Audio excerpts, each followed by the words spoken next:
那么好，各位棋友，今天咱们来看一场暴力美学。这是1989年的棋谱，什么比赛没查到。红方是拼命三郎于右华，黑方是长白虎陶汉明。那个年代，当时这两位都是20多岁，精神小伙，棋风特别的飘逸。开局三哥先手补象，陶的挺卒，红方足底炮，黑方跳边马，红方冲边兵。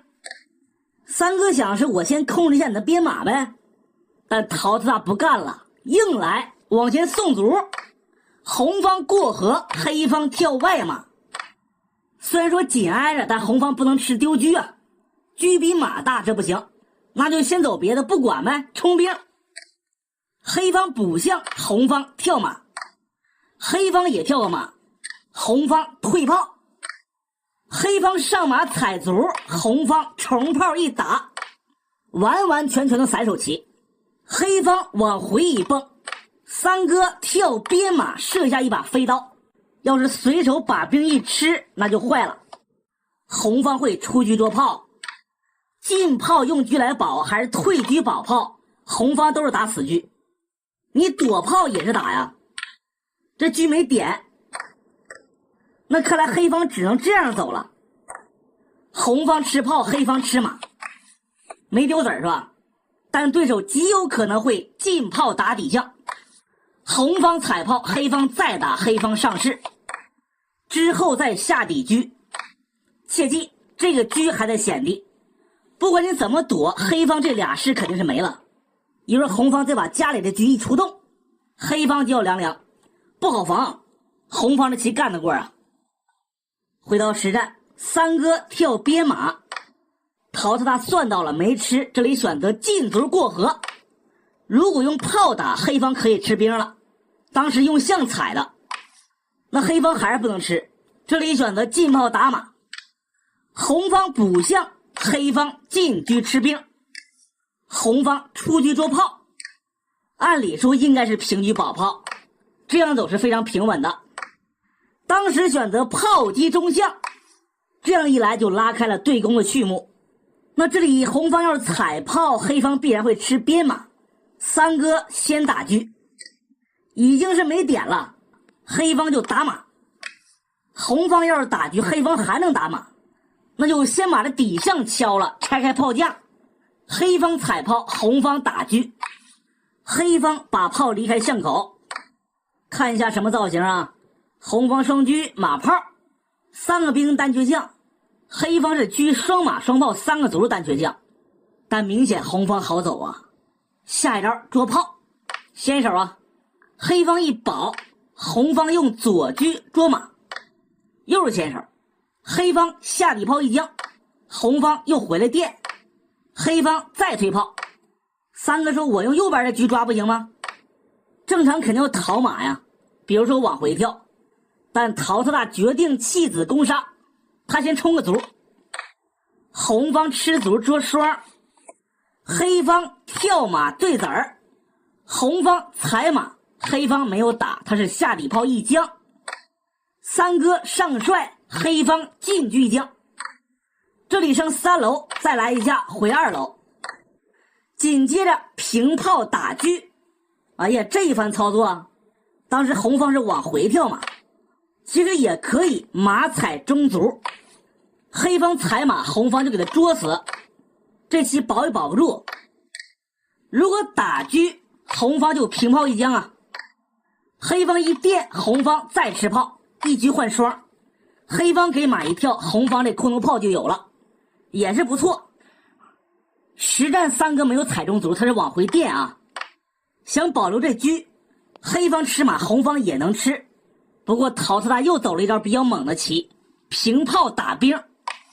红方要是吃马，黑方就平炮硬将，然后再把这车抽了，是这么回事。但是被红方发现了，他平老帅。黑方打将，不管垫马还是垫士都要丢车，只能上老帅。黑方把车往左一平，红方要是吃马，黑方就吃这个炮，红方退到巷口，黑方平车，要把这象干掉。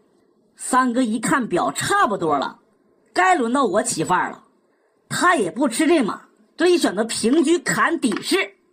黑方一补，红方下底炮，开始反扑啊！黑方吃象，红方下底车，这攻势来太快了。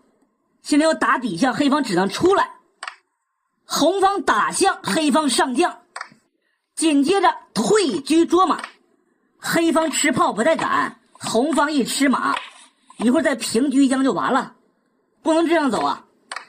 当时陶策大使下底车，要砍士抽车，红方平老帅，黑方这回给炮吃了。